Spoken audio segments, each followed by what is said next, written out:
Hello అండి. చాలా మంది అనుకుంటారు జుట్టు చిక్కు తీసేటప్పుడు హెయిర్ లాస్ ఎక్కువ అవుతుందని. అవునండి, ఇది నిజమే. కాకపోతే ఈ ట్రిక్ గనక యూజ్ చేసేసి మీరు హెయిర్‌కి గనక చిక్కు తీసుకున్నారనుకోండి, ఒక్క వెంట్రుక కూడా ఊడదు. చూసారు కదా నా జుట్టులో ఎన్ని చిక్కులున్నాయో. నేను దువ్వెంత గట్టిగా లాగుతున్నా చిక్కులైతే రావట్లేదు. ఇలానే గట్టిగా లాగాననుకోండి నా జుట్టు అయితే సగం ఊడిపోతుంది. బయటికెళ్ళేటప్పుడు నేను లూజ్ హెయిర్ ఏసుకొని వెళ్ళాను. దాని రిజల్ట్ ఇదనమాట.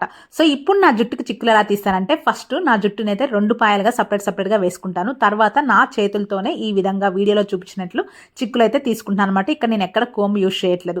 ఇలా తీసుకున్న తర్వాత మన చేతి వేళ్ళతో వీడియోలో చూపించిన విధంగా మళ్ళీ అయితే చిక్కులు తీసుకుంటాను. మొత్తం వన్ సైడ్ అంతా ఈ విధంగా వేళ్ళతోనే తీసుకున్న ఒక లావు కోంబ్ తీసుకొని మళ్ళీ హెయిర్ని అయితే కోంబ్ చేసుకోండి. దాని తర్వాత జనరల్ గా మనం వాడే కోంబ్ తీసుకొని దాంతో అయితే దూకోండి. అంతేనండి, మనకైతే ఒక్క వెంట్రుక కూడా లాస్ అవ్వకుండా ఎంత పెద్ద జుట్టు వాళ్ళకైనా లేదంటే కర్లీ హెయిర్ వాళ్ళకైనా సరే చిక్కులు లేకుండా వచ్చేస్తాయి. సో ఇదే విధంగా రెండో సైడ్ కూడా అలానే తీసుకోండి. సో ఈ వీడియో మీకు నచ్చిందా? అయితే మన ఛానల్ని సబ్స్క్రైబ్ చేసుకోండి. ప్రతి ఒక్క వీడియోకి లైక్ చేయడం, షేర్ చేయడం మర్చిపోకండి.